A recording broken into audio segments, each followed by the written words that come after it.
Գյումրու Պարույր Սևակ փողոցի շենքերն այսօրվանից սևակյան պատգամով ու խոսքերով կզրուցեն անցորդների հետ։ Սա գյումրեցի երիտասարդների առաջին նախաձեռնությունը չէ, որի միջոցով փողոցները դառնում են առավել հետաքրքիր, գունեղ եւ խոսուն։ Խցաներով մոզաիկաներ, զանազան գրառումներով ցուցանակներ եւ իրականացված այլ ծրագրեր եւս կան։ Հայ մեծերի անունները կրող փողոցներում հատուկ ցուցանակները հայերեն եւ անգլերեն լեզուներով փողոցի անվանումը եւ շենքի համարը կնշեն։ Այստեղ Պարույր Սևակի պատկերն է, սիլուետային տարբերակով,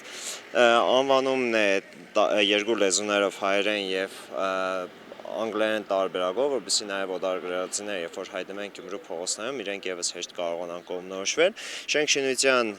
հասցեավորման թիվն է եւ որևէ գեղեցիկ ստեղծագործությունից ինչ որ հատված, միտք, աֆորիզմ կամ քառատող բանաստեղծից։ Հասցեավորման խնդիրը լուծելուց բացի կա եւս մեկ շատ կարեւոր հանգամանք։ Ցուցանակները կվերածվեն բաց գրադարանի։ Մարդիկ անտանիջում հասցեներ փնտրելուց նաեւ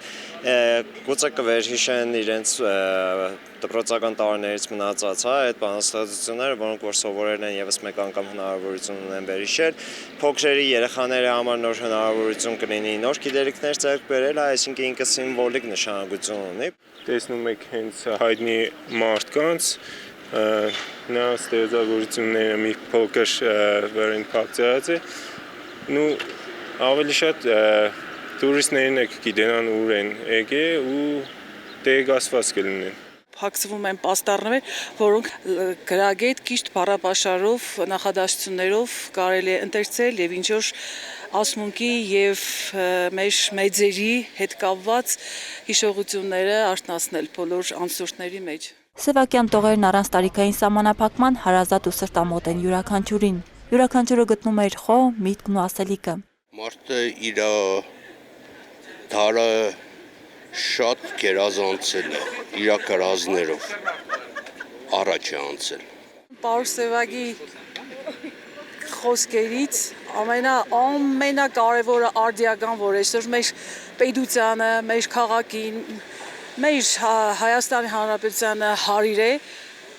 մարդ կա աշխարհն է շալակաստանում, մարդ կա ելել է շալակն աշխարհի։